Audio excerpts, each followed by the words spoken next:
Alright, so we're on to the next episode of Dragon Ball Super. This is episode 22, and this episode is called Change, an Impossible Revival, the name's Ginyu. So, we know exactly what's gonna happen here.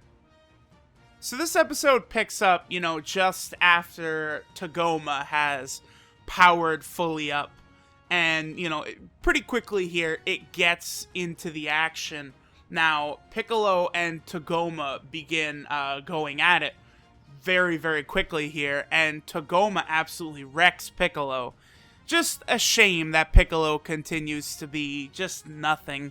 Really, at the closing of the Cell Game saga was the closing of Piccolo's usefulness as a fighter.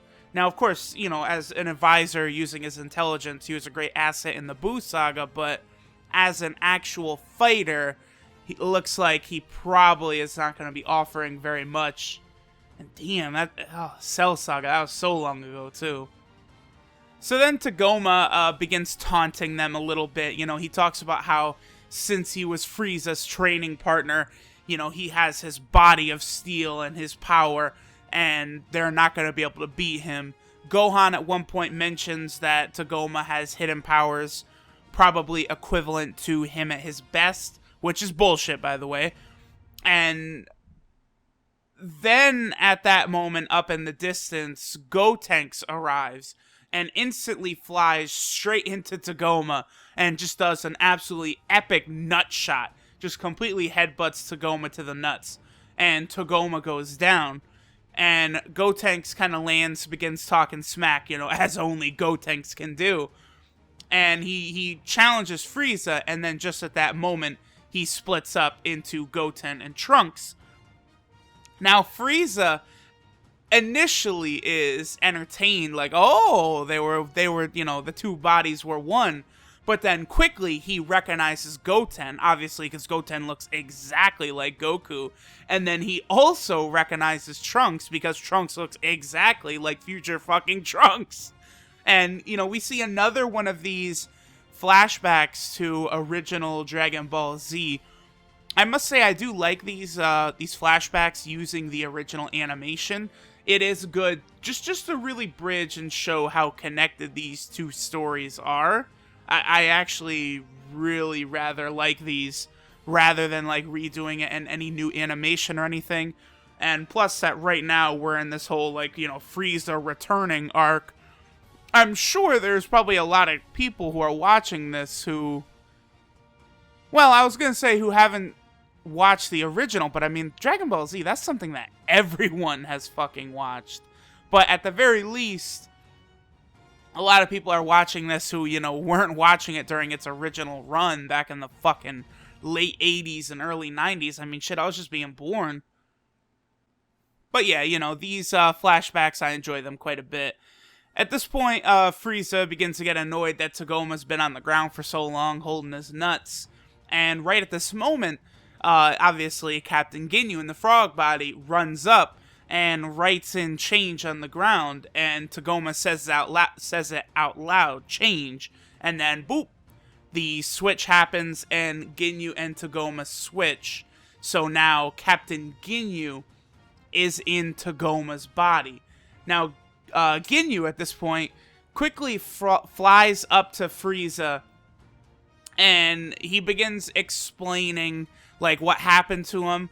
One thing I actually am enjoying about this is Frieza is actually very pleased that Ginyu has returned. Like, none of this, oh, you failed me, oh, bullshit. Frieza's like, oh, Ginyu, oh, I'm very pleased that you're back and you could serve me once more.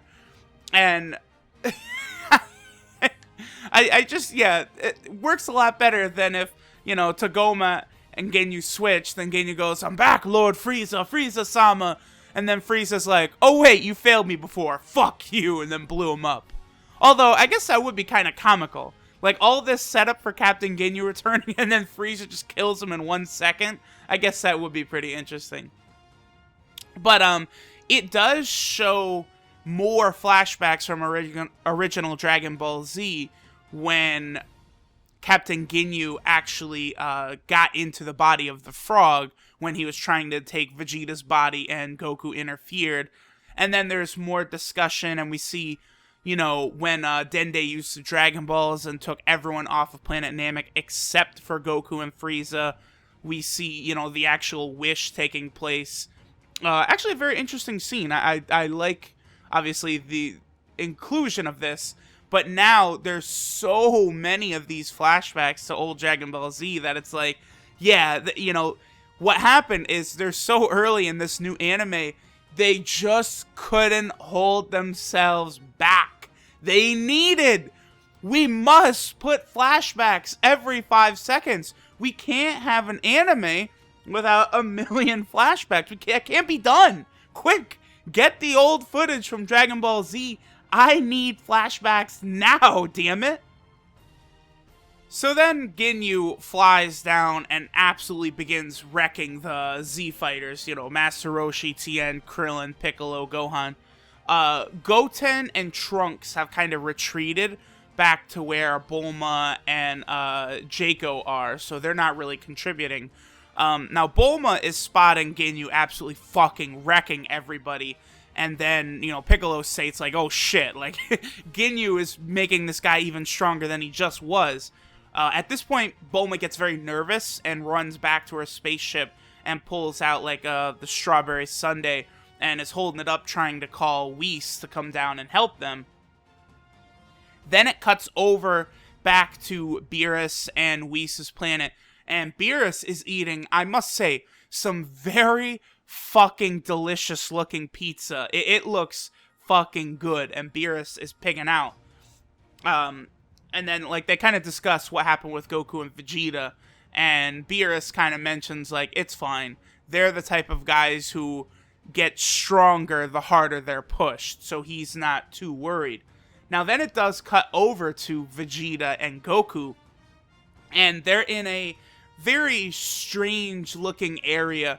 I guess I would say it does look rather similar to the hyperbolic time chamber, and Vegeta mentions, like, the air is similar to, like, godly energy, godly ki, and he figures out that if he doesn't let his ki leak out of his body, like, if he keeps it in check, he's able to move around, because previously they weren't really able to move too good.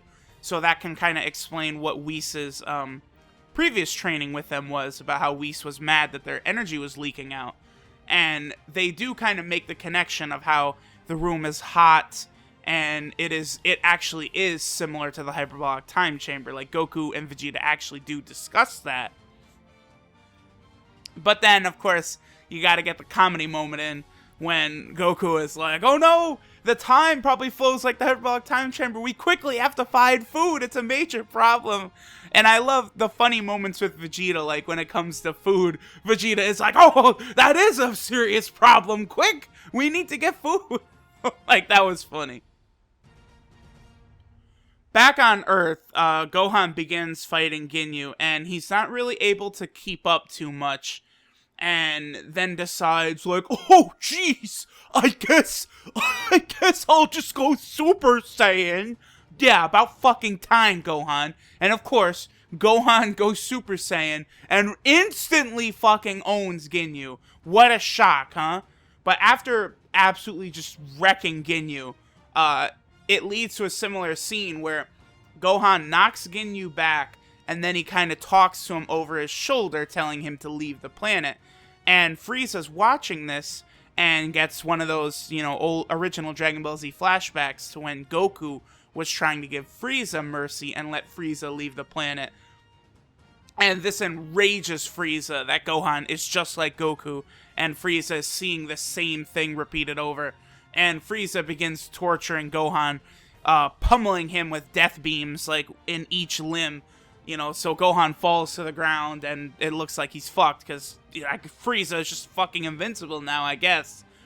And just as, Frieza continues taunting him, tells Gohan to beg for his life, Frieza fires off, like, a huge monster death beam at Gohan, and Piccolo jumps in front of it and takes the full shot and falls down with the hole in his chest, and that's how the episode ends, with maybe Piccolo dying. No, my boy Piccolo's not dying. I'll go ahead and cut it and say that. No fucking way will this Namekian legend go down by bitch-ass Frieza.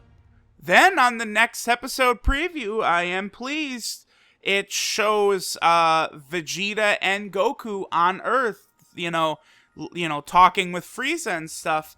But this is proof now that we're not going to see any discussion or talk about the Super Saiyan God, Super Saiyan, or Super Saiyan Blue, however you want to say it. We're not going to see much discussion about that before it's first utilized against Frieza. So, I mean, we'll see what happens. Probably in episode 24, I bet, will be the first appearance of the Super Saiyan God, Super Saiyan.